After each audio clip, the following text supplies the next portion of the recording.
Oh my gosh. Alors, il y a deux explications pour cette vidéo. Soit ce monsieur est très courageux, soit il est très stupide.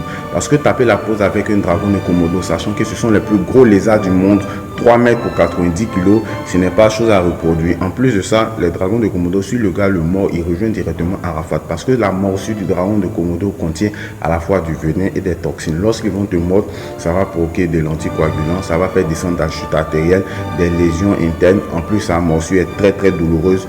Le venin encore va faire que pour tuer tout le reste, hein, il va multiplier encore la douleur. Oui, ce n'est pas tout. Ces lézards-là sont capables de sentir le sang à plus de 5 km. Oui, c'est-à-dire si tu es blessé puis tu te retrouves un peu dans les coins, mon gars, je ne donne pas cher de ta peau.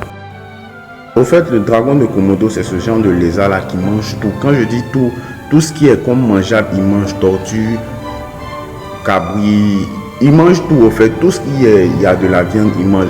Figurez-vous qu'ils se mangent entre eux-mêmes, oui, ils sont cannibales. C'est ce genre de prédateurs-là qui sont super intelligents, c'est-à-dire ils ne vont jamais attaquer sur le coup, ils vont prendre le temps de pouvoir étudier leur proie, c'est-à-dire un jour, il va regarder comment sa proie marche, comment elle se déplace, les endroits qu'elle fréquente, et lorsqu'elle est prête, elle s'en va attaquer. Le dragon de Komodo n'attaque jamais s'il sait qu'il ne va pas attraper ou bien il va gagner. En plus de ça, ils ont la capacité de se reproduire sans partenaire. Oui, vous avez bien entendu, les femelles sont capables de se cloner, c'est comme des Naruto mais en mode Orochimaru. Donc, un petit conseil, ne tapez jamais la pose avec ceux-là. Jamais.